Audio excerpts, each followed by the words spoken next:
प्रधानमंत्री नरेंद्र मोदी 6 अप्रैल को तमिलनाडु का दौरा कर रहे हैं, जहां वे दोपहर करीब 12 बजे भारत के पहले वर्टिकल लिफ्ट समुद्री पुल नए पाम्बन रेल पुल का उद्घाटन करेंगे। इस ऐतिहासिक अवसर पर प्रधानमंत्री मोदी सड़क पुल से एक ट्रेन और एक जहाज को हरी झंडी दिखाकर पुल के संचालन का अवलोकन करेंगे।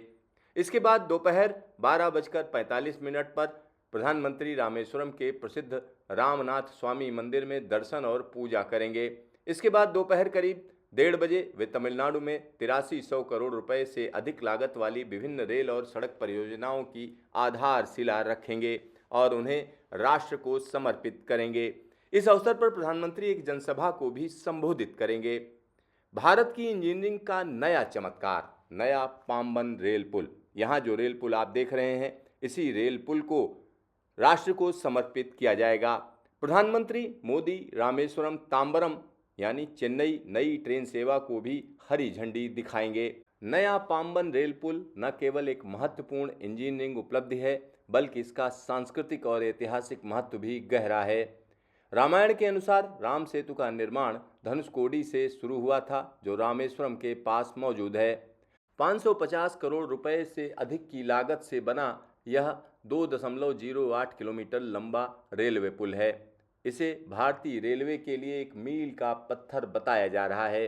इसमें 99 स्पैन और 72.5 मीटर का वर्टिकल लिफ्ट स्पैन है, जो 17 मीटर ऊंचाई तक उठ सकता है, जिससे जहाज़ों को निर्बाध रूप से गुजरने की सुविधा मिलेगी, जबकि ट्रेनें सुचारू रूप से संचालित होती रहेंगी।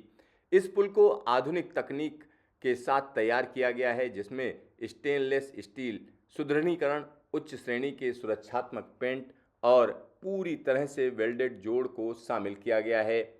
इससे यह अधिक टिकाऊ और कम रखरखाव वाला पुल हो गया है। इसे भविष्य की ज़रूरतों को ध्यान में रखते हुए दोहरी रेल पटरियों के लिए डिज़ाइन किया गया है। विशेष पॉलीसिलोक्सेन कोटिंग इसे जंग से बचाती है, जिससे यह कठोर समुद्री परिस्थितियों में भी लंबे समय तक टिक सके। तमिलनाडु को नई रेल और नई सड़क परियोजनाओं की सौगात प्रधानमंत्री देने जा रहे हैं। इन परियोजनाओं में शामिल हैं NH 40 का 28 किलोमीटर लंबा वालजापेट रानीपेट सेक्शन, NH 332 का 29 किलोमीटर लंबा विल्लुपुरम पुदुचेरी खंड, NH 32 का 57 किलोमीटर लंबा पुडियनकुप्पम सत्तनाथपुरम खंड, NH 36 का 48 किलोमीटर लंबा चोलापुरम तंजावुर सेक्शन। ये राजमार्ग तीर्थ स्थलों और पर्यटन स्थलों को बेहतर कनेक्टिविटी देंगे, शहरों के बीच की दूरी कम करेंगे और मेडिकल कॉलेज, अस्पतालों और बंदरगाहों तक तेज पहुंच सुनिश्चित करेंगे। इसके अलावा ये परियोजनाएं स्थानीय किसानों को कृषि उत्पादों को बाजार तक तेजी से पहुंचाने में मदद करेंगी और स्थानीय चमड़ा एवं लघु उद्योगों की आर्थिक गतिविधि को भी बढ़ावा देंगी। प्रधानमंत्री के इस दौरे से तमिलनाडु के बुनियादी ढांचे को नई गति मिलने की उम्मीद है, जिससे राज्य के विकास को और ज़्यादा मजबूती मिलेगी। ब्रिज है, ये भारत की पहली वर्टिकल लिफ्ट ब्रिज है, हमारी जो नई पंबन ब्रिज है।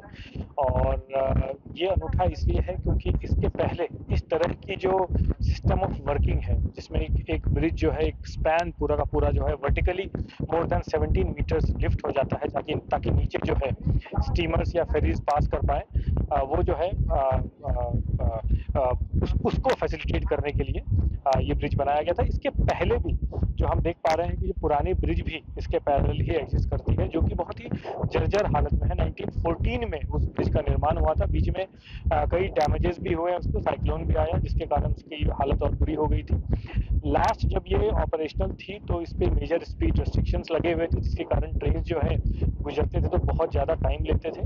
एक पॉइंट के बाद वो अनसेफ हो गया और उसको 2022 के एंड में उसको बंद कर दिया गया। इस ब्रिज को, जो नई ये ब्रिज है, ये इसकी कंस्ट्रक्शन 2019 में शुरू हुई, बट कोविड के कारण 2 साल काम बंद रहा था और इफेक्टिवली 3 इयर्स में इस काम को पूरा किया गया।